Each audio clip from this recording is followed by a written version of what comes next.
Okay, today we're talking about me.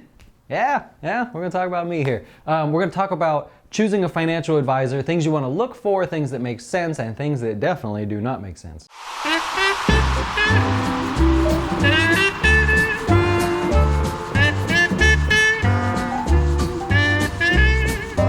All right, so the first thing we're gonna talk about is the person you choose. Let's say you decide you want a financial advisor or a wealth manager, or you're working with one currently.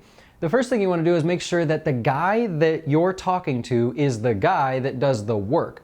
And by work, I mean the guy that actually places the investments in your account, the guy that actually manages your account over the long run, not the guy that's just sitting there taking notes, listening to you talk. Have you ever been to one of those offices where the guy's sitting in the chair and he's got the nice suit on and his nice music playing and they offer you a cup of coffee and then he says, "Tell me what you envision your retirement being," right? Have you ever been one of those guys?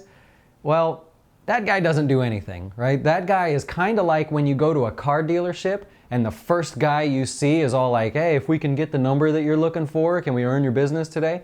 He doesn't do anything. He takes your information and goes to another guy. Well, in a financial advisory space, that's pretty much how the big companies operate.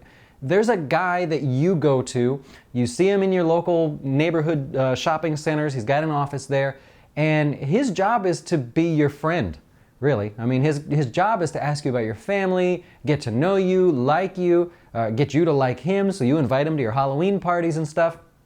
He's not doing anything, right? He takes your information, gives it to another guy. That guy does the work. He actually manages your account.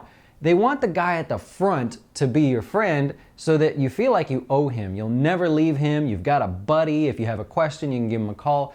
The reality is that guy's not doing the work. You want a guy that's doing the work. Now that's important because that leads me to my second thing that you want to look for in a financial advisor or have the ability to do, and that's ask questions. Right? You're not going to just sit down and say, "Yes, I agree with everything you said there. We should invest in all of this," and then leave it for 30 years. You're going to have questions about your personal finances. You're going to have questions about other investment accounts that you have. You may want to know if it's better to buy a house or rent a house. Should you pay off credit card debt? You're going to have these questions, and a good financial advisor will take your questions.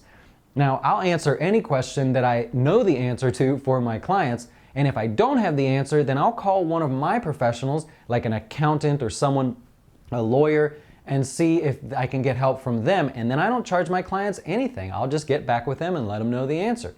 Now, if you have a question, I'll put my email address down here at the bottom. I'm not going to ignore your question. I get a lot of questions from people that watch the videos on YouTube or go to my homepage and watch them there, and I answer every one of them.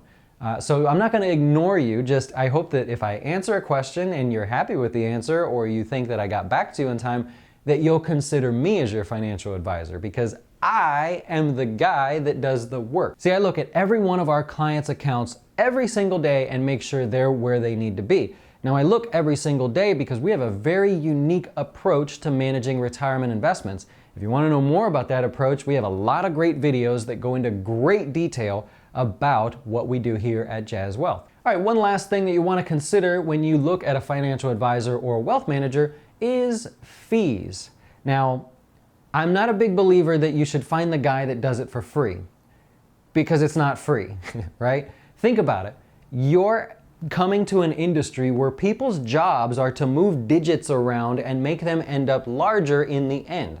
They're the smartest guys in the room. And so if the smartest guy says, "Yeah, it's free. It's all good, man. We don't charge you. It's free. We'll do everything for free. Don't you worry about it." It's not free, right? When do you ever go to that big building that they have and just wonder how they paid for it, right? Nobody asks that question. The truth is, everybody has some kind of fee that they charge. Now, there are different ways that I can charge you. We can say, I will charge you for every hour that we talk on the phone. I don't know how many hours we're going to spend on the phone, but why should you pay to talk to the guy that's helping you with your retirement? I just disagree with that, so I wouldn't charge that way, nor would I pay somebody by the hour. Now, estate planning, right, or that long-term healthcare planning, things like that, okay, that you don't need a guy always, you just need a guy for an hour, so that's different.